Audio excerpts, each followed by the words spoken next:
Então a gente vai estar falando agora sobre o currículo do coração, cultivando a piedade nas rotinas de estudo. Se é bom ou se é ruim, se está certo ou se não está, se é intencional ou não, todo mundo aqui tem uma rotina, certo? Para onde essa rotina aponta, aí a gente vai ter que se autoavaliar. Basicamente, a minha palestra é isso, né? Vocês vão ouvir eu tentar fundamentar algo que muitas vezes nós não paramos para avaliar, a nossa rotina. Nós estamos, de fato, cultivando uma rotina de forma intencional, que glorifica a Deus. A gente tem essa intencionalidade. Eu vejo muita preocupação com o horário, né? Olha, é às 8, é às 9, não que isso seja um problema. Mas o que está inserido ali dentro, para onde está apontando, qual é o objetivo, muitas vezes a gente não se preocupa. Então eu quero conversar hoje sobre o currículo do coração. Aquilo que de fato demonstra quem nós somos. Se vocês forem parar para avaliar, a gente vai conseguir saber quem nós somos pela nossa rotina. É ali que aponta, não o que eu falo. Ouvimos diversas vezes já nas outras palestras. Inclusive o Elmer deu o segredo do fracasso, né? Do insucesso. É falar uma coisa e viver outra. Mas essa dicotomia que aflige o cristão todos os dias. A gente é muito bom para falar. Muito. A gente fala muito. A gente entende muita coisa. Mas na prática, nem sempre aquilo que a gente fala é o que a gente diz que de fato acredita. E quando a gente começa a prestar atenção nisso, a gente começa a prestar atenção aonde? No nosso coração. Wilson, eu queria trazer aqui o Lucas, né? Porque eu estava pensando na palestra, Lucas, e aí eu estava pensando no nosso versículo. Tu lembra do versículo que a gente memorizou? Provérbios 4, 23?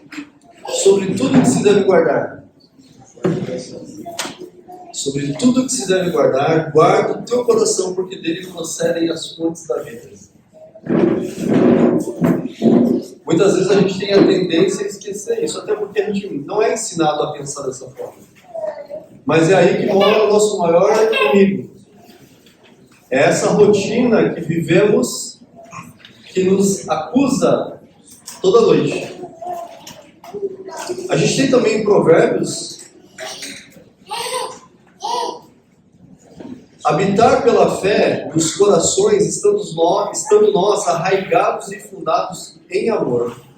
Irmãos, entendemos que o alvo da educação cristã, ou deveria ser o alvo, é o coração.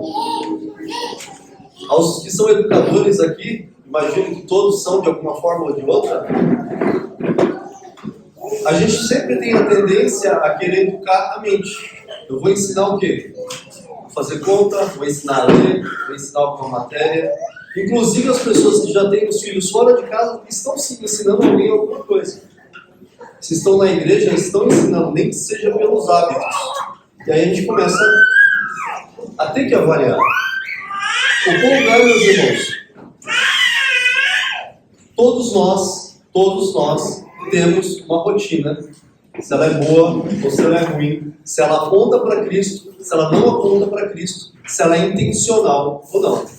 E aí, não é o ponto de hoje, mas eu costumo sempre dizer, a nossa educação, ela precisa de intencionalidade.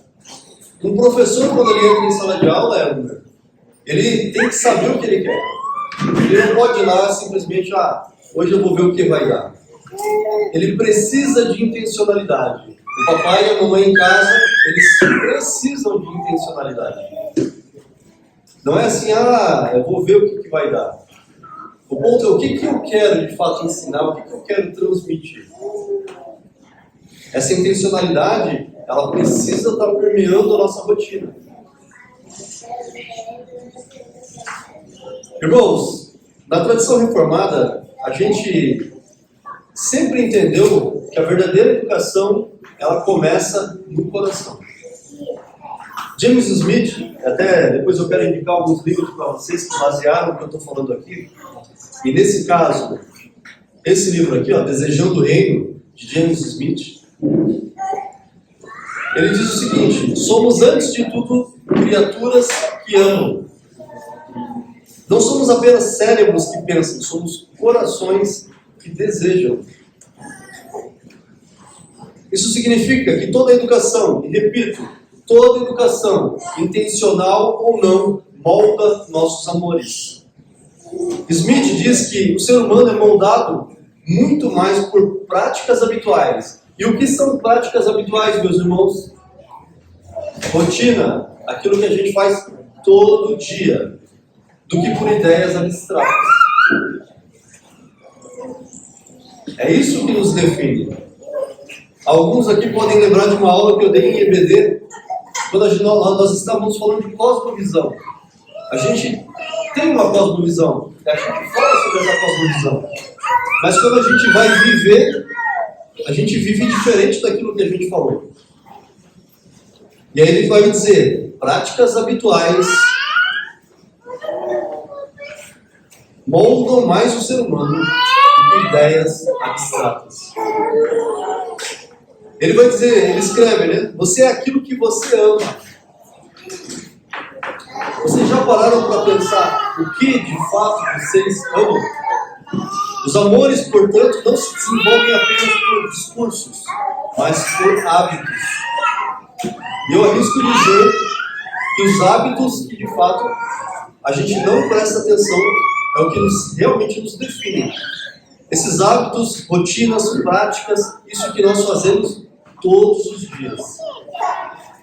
Todos os dias. Quem aqui já ouviu aquela frase? As palavras motivam, mas o exemplo arrasta. Pai educador ouviu isso muitas vezes. Todo mundo que tem um filho em casa, 24/7, todos os dias da semana, 24 horas por dia, sabe disso. A gente está falando uma coisa e a gente fez diferente. Eu até anotei aqui, Elmer. Elmer senta no cantinho do sofá lá em casa, as crianças querem sentar ali também. Mesmo que ele fale, senta lá naquele canto, eles querem sentar aqui. Porque ele está sentado aqui. E as nossas crianças ainda têm a tendência, graças ao pecado, a querer fazer aquilo que só o que a gente faz de ruim. Eles vão lá e vão repetir. Então a gente ensina. Aí nós temos lá um hábito que não é tão bom, elas vão lá e vão imitar esse hábito que não é tão bom. Essa visão, ela não é nova. Isso não aconteceu ontem. As crianças, elas não fazem isso agora, assim. Cris, agora a criança, ela é assim. Ela sempre foi assim. Ela sempre aprendeu imitando. Só que, concordem comigo, a gente sabe disso, só que a gente não presta tanta atenção na nossa rotina. A gente não é tão intencional como nós deveríamos ser. Porque se nós de fato pensássemos nisso, a gente ia começar a medir muito mais nossas ações dentro do lar, a medir muito mais do que nós falamos. A gente ouviu aqui sobre provérbios, e a gente não faz. E aquilo que o pastor Elmer falou, o cristão, ele tem um dever aqui de começar a pensar sobre isso, de forma a educar, e todos nós somos educadores. Para quê? Para que nós possamos apontar os nossos filhos para Cristo. E aqui eu quero abrir um parênteses nessa palestra, irmãos, e pensar assim, todos nós somos cristãos. E daqui talvez 100 anos, vamos arredondar, nenhum de nós aqui vai existir. Certo? Estou pensando nas criancinhas. Daqui 100 anos, nenhum de vocês estará aqui. Mas tem algo que continuará. E o que é que continua? O Evangelho. O que nós temos feito aqui é pensando nisso. É pensando de forma geracional. É pensando em reino. Eu, como cristão, tenho vivido para que o reino avance. Vocês já pararam para pensar sobre isso? Eu sou cristão, eu vou domingo na igreja, eu faço culto domiciliar, eu ensino os meus filhos, eu leio a Bíblia com eles, mas por qual objetivo? E se eu não faço, por que também não faço?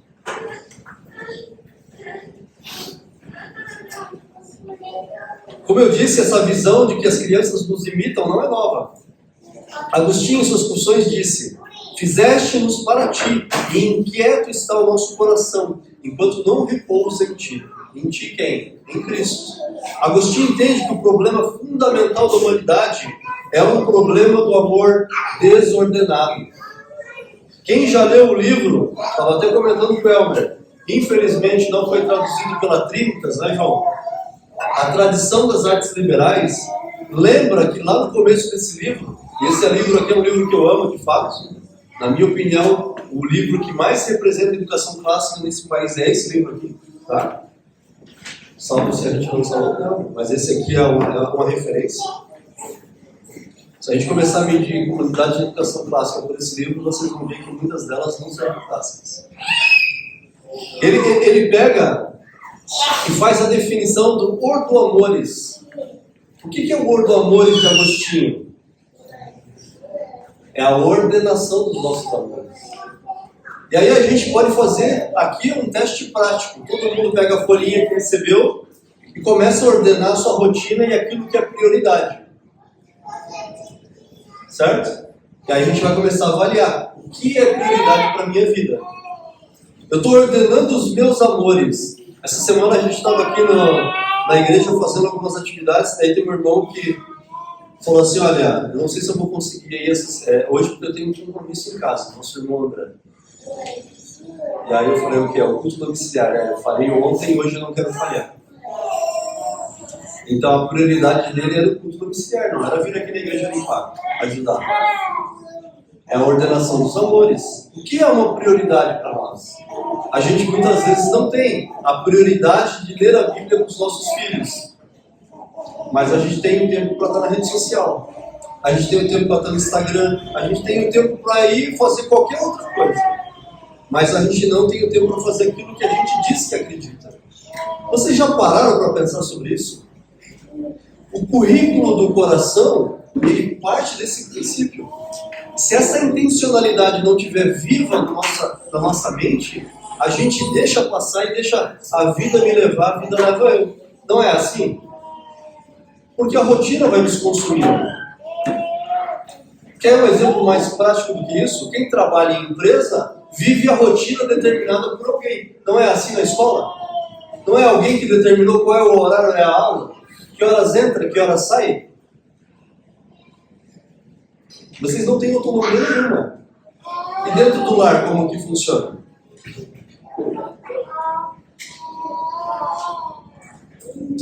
A educação cristã, meus irmãos, é um processo, quando entendido, de reordenar esses amores.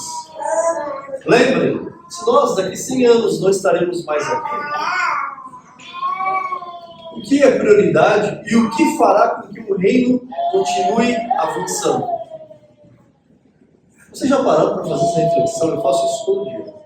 O que faremos para continuar fazendo? O que faremos para que o reino continue avançando? Calvino também começa suas institutas com essa perspectiva. Ele diz, em um dos trechos mais conhecidos: toda a sabedoria que possuímos, verdadeira e sólida sabedoria, consiste em conhecer a Deus e conhecer a nós mesmos. Isso significa que toda educação verdadeira, em essência, é devocional. Quem já ouviu aqui que educar é discipular? O pastor Douglas Wilson vai falar que nós temos que treinar os nossos filhos. Vocês já pararam para pensar? Lucas ali é o nosso professor, superintendente internacional de esportes. O que é treinar um atleta? A nossa irmã Alice tocou violino. O quanto ela teve que treinar para saber tocar bem violino? Já parou para pensar? O quanto de esforço isso exige? E às vezes a gente quer fazer as coisas meio que fazer sem fazer. Educar para a tradição reformada é formar pessoas que amem Deus acima de tudo e que enxerguem a si mesmas como criaturas dependentes de Deus. Cristo torna-se o centro de nossas vidas. Não é a educação é uma ferramenta para atingir esse objetivo. Tendemos a pensar em educação pensando somente em mente, a minha mente, e esqueço muitas vezes do coração. Tem irmãos que às vezes falam assim, olha, os filhos do pastor Elmer são tão educadinhos, então a gente sempre tem a tendência a olhar o quê? O moralismo, aquilo que é visual. Mas tem aquela criança lá que é tão quietinha, tão bonitinha, mas às vezes a gente esquece de ver o coração. E o coração não está sendo tratado. Talvez visualmente ela seja um terrorista, como o meu filho, como o Davi, que acabou de dormir. Só está quietinho porque está dormindo. Certo? Agora, e o coração está sendo tratado? Está sendo acompanhado? Com certeza vocês conhecem esse livro aqui. Pastoreando o Coração da Criança. Certo? Infelizmente, esse pastor faleceu faz alguns dias, novo. Né? O coração é o centro. É o coração que é o alvo. As outras coisas acontecerão. E a gente está aqui falando sobre esse currículo. O currículo que quer atingir, que tem como objetivo o nosso coração, o coração das nossas crianças. E o segundo ponto, meus irmãos, é que o estudo, ele é litúrgico. Quando a gente pensa em liturgia, a gente pensa no quê? Culto, né? Regra. Faz isso primeiro, faz aquilo depois, canta, ora. Certo? James Smith, ele vai falar nesse livro que eu comentei aqui, depois vocês podem dar uma olhada. Práticas repetitivas moldam os nossos afetos. A educação é sempre uma formação litúrgica. Vocês já pararam para pensar sobre isso? A educação sempre é uma formação litúrgica. Ou seja, ela é derivada de um acúmulo de rotinas, e essas rotinas vão formar uma pessoa. O que ele quer dizer com isso? Nós estudamos em padrões, repetimos comportamentos, seguimos ritmos e criamos hábitos que modelam o coração. É isso. Se isso é intencional ou não, é outro problema. Agora que isso acontece, acontece.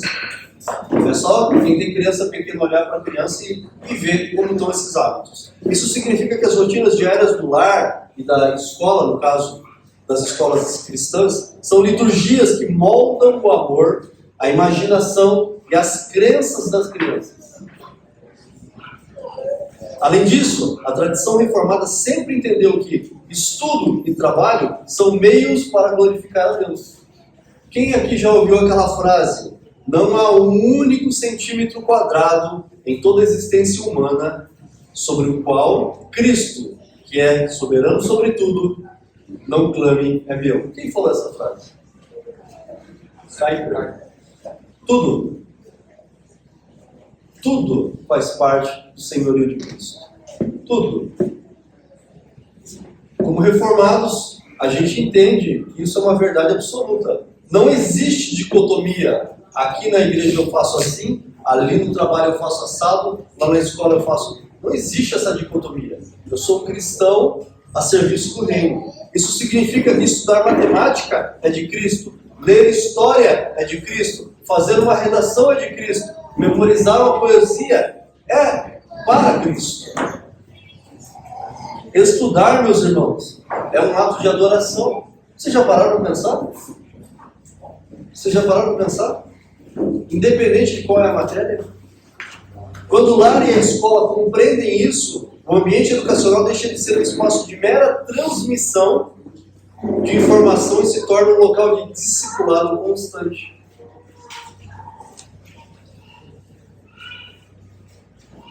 Esse é o ponto. O currículo do coração, ele está pensando nisso a todo momento. Independente se é uma família educadora ou se eu estou numa escola. O professor, ele tem que ter essa mentalidade de eu sou discipulador.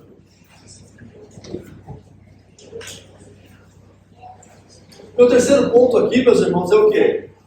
A gente falou que a rotina é litúrgica. O terceiro ponto qual é? Toda matéria, ela é centrada em Cristo. Ela precisa ter Cristo como centro. A integração das matérias, elas precisam existir com Cristo no centro. A teologia reformada, ela rejeita a ideia moderna que existe conhecimento neutro. Vocês sabem disso, né? Não existe neutralidade. Vocês entendem isso? Não existe neutralidade. Todo mundo está falando algo sobre algum ponto de vista. Certo? Agora eu queria fazer uma pergunta para vocês, que eu já ouvi muito. André, nosso irmão André, é professor de matemática, né? Existe neutralidade na matemática? Todo mundo fala matemática. É matemática, João. 1 mais 1 é 2. Bhaskara é Bhaskara. 50 mais 50 é 100. Certo? Mas matemática é matemática. Então lá na escola deixa o professor ensinar matemática. Certo? O professor vai lá e ensina matemática. Matemática revela a ordem, a racionalidade e a constância do caráter de Deus. Os números não mudam porque Deus não muda, correto? Então, eu não preciso me preocupar com matemática. Matemática, eu posso ter qualquer professor, certo? Matemática, eu posso ter qualquer professor. Esse é o pensamento de muitos de vocês. Matemática, eu posso ter qualquer professor. Matemática é matemática ainda. Aprendeu matemática? Aí, eu quero mostrar para vocês duas coisinhas aqui, só para fazer vocês pensarem. Não é o tema, não quero criar nenhuma polêmica, até porque tem muita gente com criança aqui na escola, e às vezes a pessoa fica aflito, né? Ai, meu filho está na escola. Não está no slide, mas depois, se vocês quiserem, eu tenho o paper, eu posso encaminhar para vocês. Aqui, ó, a gente tem aqui, ó, RIDEMA, Revista de Investigação e Divulgação em Educação Matemática. Vocês podem ver aqui uma imagem de um paper, né, de um artigo. Qual é o ponto desse artigo, meus irmãos? A questão de gênero em livros didáticos de matemática. Uma comparação entre Brasil e Estados Unidos. Qual é o fundamento, Elmer, desse artigo? A gente tem lá no livro de matemática, André, o homem sempre trabalhando e a mulher sempre em casa. Ó, quando tem que fazer alguma atividade, tá sempre tendo tá na cozinha, Ju, é a mulher que está na cozinha, não é o homem. Então eles estão discutindo essas coisas. Ou seja, os livros, eles estão muito tradicionais. A gente precisa inserir mais o homem cozinhando e a mulher trabalhando fora. Eles estão discutindo gênero na matemática. O objetivo desse artigo é dizer, nós precisamos fazer um trabalho para que o gênero ele comece a ser como a sociedade é. Isso aqui é um paper, uma doutora. Se vocês quiserem ler, mando para vocês. Aí vocês pensam, é só isso, né? É matemática. É matemática. Aí a gente tem um print, que vocês devem ter visto, uma equação de matemática. Se uma pessoa usa preservativos em 80% das relações e tem 10 relações no mês, é matemática? É matemática. A pergunta é, está neutro? Será que é neutro? É matemática. E vocês acham que não tem ninguém pensando nisso? A pessoa que está pensando no material, ela tem uma cosmovisão. Se ela sabe ou ela não sabe. Quando a gente estava falando de escolas verdadeiramente cristãs aqui, existem escolas que o dono diz que é crente. Ela é uma escola verdadeiramente cristã? Ela se preocupa com o currículo? Primeira coisa, qual é o currículo? De onde vem? Quem produziu esse material? Você já parou para pensar? Ciências, vamos esquecer a matemática, né? Porque a matemática ela é neutra, é só número, vamos para ciências. A ciência, elas revelam a criação, a providência e o poder de Deus. O salmista declara, os céus, olha que lindo, né? Os céus proclamam a glória de Deus. Quem lembra desse texto? É maravilhoso. Paulo acrescenta que as coisas criadas revelam seu eterno poder e divindade. Basta a gente querer ver, meus irmãos. A história revela a soberania de Deus conduzindo os povos e os tempos. Paulo diz que Deus determinou os tempos antes estabelecidos e os limites da sua habitação. A literatura revela o drama humano da queda e da redenção. A Trinitas acabou de lançar um livro que não chegou junto aqui com a remessa, John Milton. Ele vai dizer o quê? Toda boa história ecoa, em algum nível, o grande conflito entre o bem e o mal. Jonathan Edwards afirmava que toda a natureza está cheia de imagens da glória de Deus. Irmãos, vocês já pararam para pensar na beleza que é a criação de Deus? Vocês já olharam o beija-flor? Vocês já pararam para olhar a lua? Eu falo, eu estou ficando velho, eu olho para a lua, olha que coisa maravilhosa. Vocês já olharam? Já pararam para pensar na criação, na natureza, na ordem? A gente tem a tendência a viver no caos. Mas quando a gente olha para a criação de Deus, a gente olha coisas boas, belas. A gente só precisa querer ver. Ensinar qualquer disciplina, portanto, é um ato teológico. A gente querendo, não. É conduzir a mente da criança a enxergar o mundo como Deus o fez. E apontar para Cristo a todo momento. Todo mês nós temos aqui, inclusive teremos no próximo final de semana, a tarde dos pequeninos. E a gente vai lá, cria um materialzinho, um livreto, alguns de vocês conhecem, e esse livreto conta uma história. Certo? Davi e Golias, né? Daniel na cova dos leões. Só que essas histórias, elas sempre terminam do mesmo jeito. E qual é esse jeito? Apontando para Cristo. Aponta para Cristo. Tudo o que temos feito deve apontar para Cristo. Eu lá no meu trabalho eu tenho que apontar para Cristo. A educação dos meus filhos tem que apontar para Cristo. Esse é o currículo do coração. Eu estou trabalhando meu coração, eu estou moldando meus hábitos, eu estou cultivando uma teologia que aponta para Cristo. Quais são essas práticas, meus irmãos? Diárias, intencionais que a gente tem que desenvolver. O que a gente precisa fazer no nosso dia a dia? Porque isso, meus irmãos, é uma educação clássica cristã. Ela tem Cristo como centro. A gente costuma, né, tem até essa discussão, educação cristã clássica, educação clássica cristã. A gente sempre tem uma educação que ela inicia, ela vem primeiro com Cristo. Se depois ela vai ser clássica, ou como no Educalar a gente tem o currículo da Grama, né, que é uma mistura de algumas coisas, não importa, mas ela é cristã. Ela tem Cristo como centro. Então, vocês ouviram muitas vezes aqui que a gente precisa repetir muitas coisas. E o ponto para mim é, não subestimem o poder dos pequenos hábitos. Eu falei algumas vezes aqui no Emanuel, eu sempre repito, repita. Quem tem filhos aqui, lê o mesmo livro 10 vezes, 20 vezes. Não é assim? Eles sempre querem o mesmo livro. A gente sempre canta a mesma música. Não subestimem o poder dos pequenos hábitos. Uma oração antes de estudar, um salmo cantado, um provérbio lido, um momento de gratidão no final do dia. Tudo isso molda mais o coração de uma criança do que longas explicações. Quem de vocês já deu aula? Falou. E aí no final perguntou: o que você aprendeu, meu filho? Nada. Lembra do quê?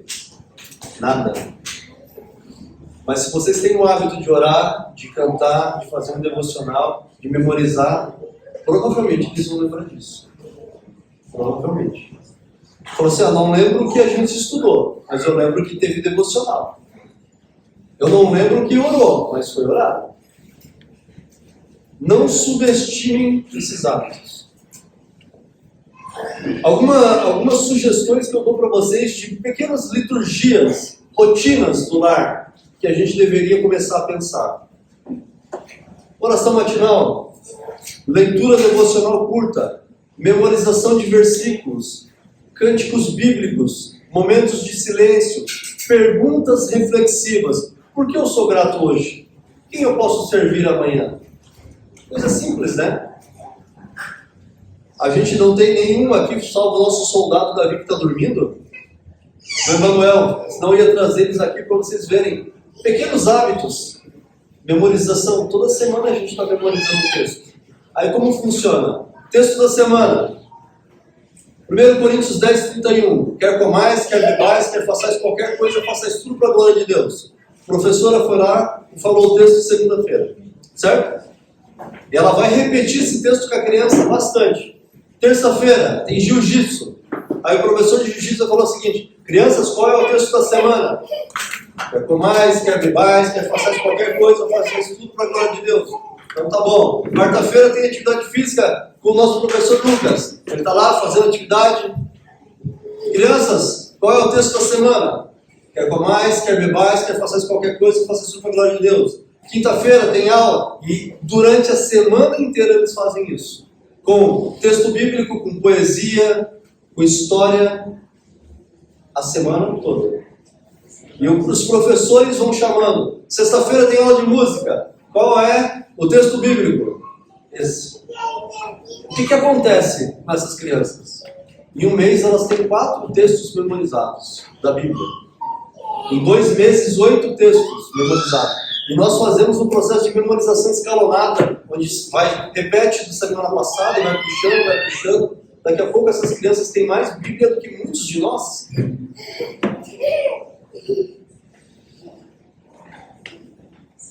Segundo ponto, a disciplina do corpo e da mente. A tradição reformada vê o estudo como um ato de mordomia. Organização, pontualidade, constância, zelo, perseverança. Tudo isso são virtudes. Vejam, até o descanso do dia do Senhor é algo teológico. Vocês já pararam para pensar?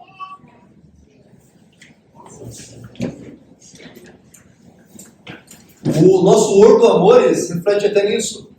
Nós temos dificuldade de descansar no dia do Senhor, no domingo, porque nós não confiamos em Deus.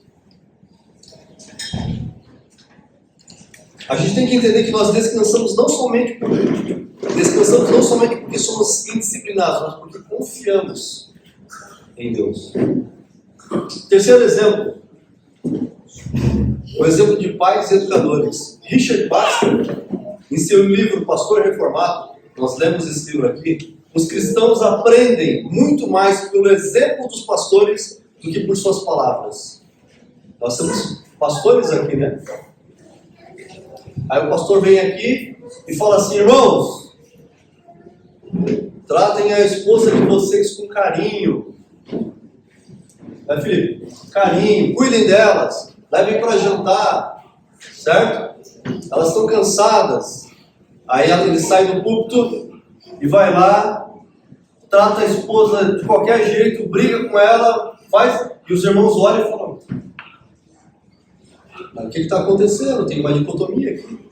O que vocês acham que vai ensinar? O que ele falou aqui ou o que ele fez ali? Richard Baxter, nesse livro do Pastor Reformado, ele vai dizer: não adianta nada pregar e não acompanhar, não cuidar da ovelha. E hoje em dia, como eu estava conversando com o Elmer, os pastores com a internet, eles querem ser famosos. Cuidar de ovelha, não. Mas esse mesmo exemplo, meus irmãos, acontece no lar. Igual. A criança vai aprender a orar onde? Se vocês forem olhar os filhos de vocês, eles aprenderam a orar ou não orar com vocês. Estudar, olhando vocês. Lidar com frustração com vocês. Amar de verdade com vocês. Eu tenho o hábito de ir lá no mercado, vou em algum lugar, eu compro, vou lá e comprei um livro. Eu falo: obrigado, bom trabalho. Para a pessoa. Aí o Eric, ele só repete. Eu vou em algum lugar com ele e só: obrigado, bom trabalho. Ele só repete. Ele repete. Porque ele está vendo isso acontecer. Paulo diz a Tito: em tudo, te dá, por exemplo, de boas obras. O currículo do coração passa necessariamente pela vida do educador. Algo que eu gostaria que vocês pensassem. Quando a gente vai pensar em educação clássica, existem pessoas que tendem a pensar que educação clássica basicamente é seguir um material. Eu estou seguindo um material, eu estou educando de forma clássica. Se a gente for pegar o que nós temos em Deuteronômio 6, onde nós entendemos que nós somos os guias dos nossos filhos, o entendimento correto seria: eu preciso aprender, interiorizar, viver e então transmitir para os nossos filhos. Eu estou sendo exemplo. Eu estou sendo exemplo. Claro que aí a gente tem um problema, vamos dizer assim, né? Então, muitas vezes não tenho tempo para aprender tudo o que eu quero. Então, eu posso seguir um método e aprender em paralelo, que é talvez o mais sensato para essa geração. A sua vida reflete aquilo que você deseja ensinar? Se você é um professor, como nós temos professores aqui, aquilo que você deseja transmitir para os alunos, vocês têm vivido? Imagina eu, com 105 quilos, negligenciando a saúde, Alberto. Vou lá e falo assim: crianças, vocês precisam fazer atividade física. Eu estou sendo coerente, meus irmãos? Estou sendo coerente? Vocês entendem o que eu estou falando? Eu não estou sendo coerente.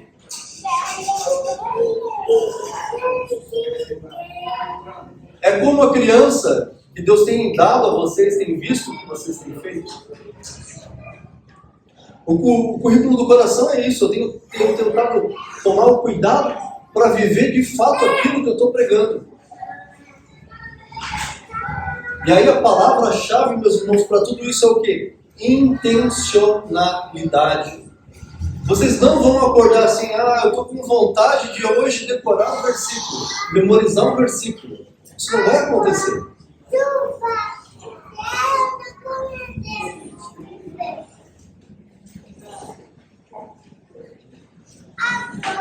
E o que a gente espera com tudo isso? Bom, se o currículo do coração é basicamente o ordenar amor, e a ordem dos amores determina de fato aquilo que eu amo, o meu objetivo é o quê? Ter um amor ordenado. Esse é o meu objetivo.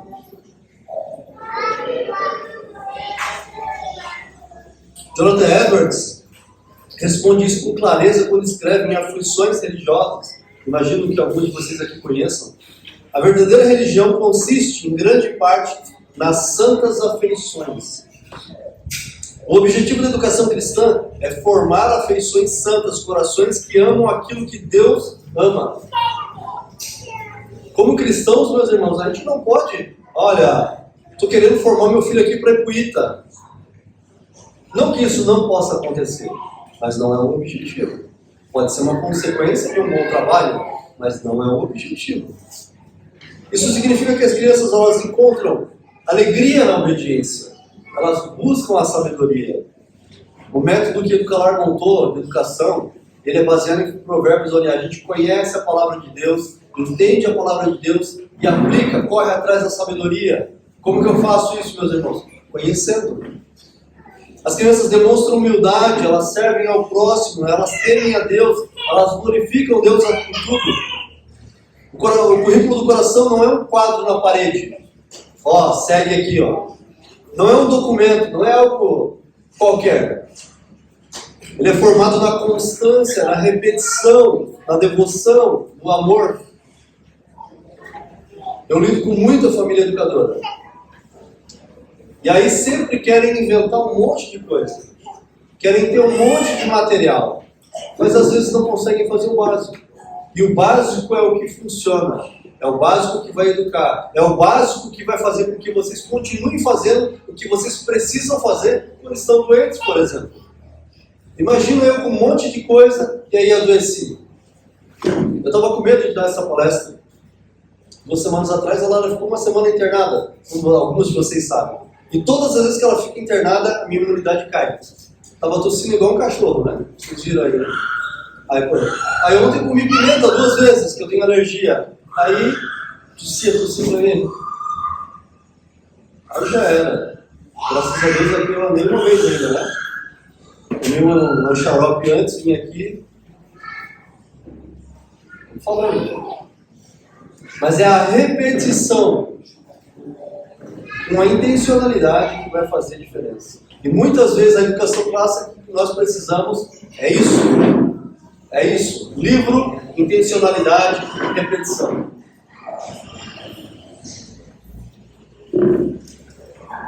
Educar é pastorear a alma. Esse pastoreio acontece nos momentos simples. No café da manhã, na leitura, na oração, no estudo, na disciplina, na reconciliação, no trabalho. Aonde vocês acham que nossos filhos vão aprender a pedir perdão? Aonde vocês acham que nossos filhos vão aprender a reconhecer que estão errados? Aonde vocês acham que nossos filhos vão aprender a resolver o problema quando o problema aparece? Como eles vão lidar com isso? E aqueles que já têm os filhos fora de casa, eu queria lembrá-los que vocês têm um dever com a comunidade do pacto. Essas crianças que vocês veem, né, hoje tem poucas, mas a gente tem aqui umas 30. E o nosso irmão ali, só tem 5, outros tem mais 4, então assim, tem umas 30. Quem não tem filho, quem já tem o filho fora de casa, tem uma responsabilidade com as crianças do pacto. Então vocês continuam sendo exigidos a ter amor por essas crianças, a serem exemplo para essas crianças, a conduzirem essas crianças. Nós somos eternos educadores, querendo ou não querendo. Esse é o currículo do coração. Essa intencionalidade, ela vai muito além da mente. Vai muito além. Lembrem do texto que a gente memorizou lá com o Wilson, com o André, com o Lucas, sobre tudo que se deve guardar. Guarda o coração. Tanto o nosso coração quanto dos nossos filhos. O currículo do coração é a parte mais importante da educação cristã. Meus irmãos, imaginem a frustração que seria se o filho saber tudo de literatura, tudo de história, tudo de matemática, tudo de qualquer assunto acadêmico, e não ter Cristo no coração. Se o nosso trabalho é fazer com que o Evangelho avance, se o nosso trabalho é pensar daqui 100 anos para que o nosso reino continue avançando, a gente tem um sério problema se a gente tiver esse resultado. Porque a gente falhou na missão. O Evangelho vai morrer com a gente. O currículo do coração, ele é o mais importante. Ele é silencioso, mas profundo. É invisível, mas é marcante. É lento, mas é duradouro. Quantas vezes a gente vai memorizar, né? A gente fala 1, 2, 3, 4, 5, 6, 10, 200 vezes. Aí a criança cresce, né, Ju? Aí ela aprende um pouco. Depois de ter falado 200 vezes. Quando formamos corações que amam o que Deus ama, estamos preparando filhos, não apenas para terem bom desempenho escolar, mas para viverem como discípulos de Cristo em um mundo caído. Mas a gente está treinando esses caras. A pergunta essa semana no Educalar, em que momento, né, eu largo meu filho? Quando o soldado vai para a guerra? Meus irmãos, que o Senhor nos dê graça para sermos pais e educadores que formam o coração, modelam a piedade e discipulam com fidelidade. E que Cristo seja visto em cada rotina intencional, em cada matéria, em cada hábito, em cada decisão. A minha oração, meus irmãos, é que façamos tudo isso por Cristo e pelo Reino. Obrigado.